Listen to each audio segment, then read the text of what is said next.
Assalamualaikum warahmatullahi wabarakatuh. Nama saya Atika Tamara Aksa dari Prodi PGMI 2A. Baiklah, saya di sini akan menjelaskan keduduk hadis yang didudukan dalam Islam yang berjudul argumentasi akli nakli. Baiklah, yang pertama argumen akli tentang posisi hadis terhadap Al-Quran. Yaitu yang pertama, Al-Quran dengan sifatnya yang qat'i al-wurud atau keberadaannya yang pasti diyakini. Baik secara keseluruhan, sudah seharusnya kedudukannya lebih tinggi daripada hadis yang statusnya secara hadis per hadis, kecuali yang berstatus mutawatir adalah yang bersifat zani al-wurud. Yang kedua, sikap para sahabat yang merujuk pada Al-Quran terlebih dahulu apabila mereka bermaksud mencari jalan keluar atas suatu masalah. Dan jika di dalam Al-Quran tidak ditemui penjelasannya, barulah mereka merujuk kepada al-sunnah yang mereka ketahui atau menanyakan hadis kepada sahabat yang lainnya. Yang ketiga, hadis mut secara tegas menyatakan urutan kedudukan antara Al-Quran dan As-Sunnah atau hadis.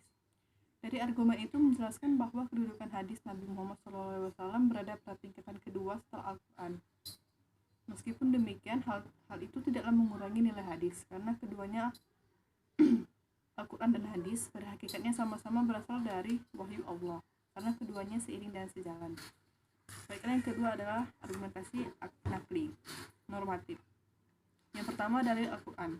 Banyak Al-Quran yang menjelaskan tentang kewajiban mempercayai dan menerima segala hal yang disampaikan Rasulullah Muhammad, baik berupa perintah maupun larangan.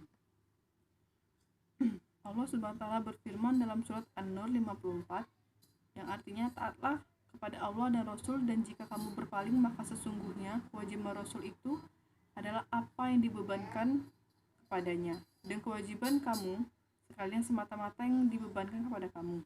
Dan jika kamu taat kepadanya, niscaya kamu mendapat petunjuk. Dan tidak lain kewajiban Rasul itu melainkan menyampaikan amanat dengan tenang. Dari ayat itu tergambar bahwa setiap manusia ada perintah taat kepada Allah SWT dalam Al-Quran, selalu diiringi dengan perintah taat kepada Rasulnya. Demikian pula peringatan atau ancaman karena durhaka kepada Allah, seiring disejajarkannya dengan ancaman karena durhaka kepada Rasulullah. Yang kedua, dalil hadis.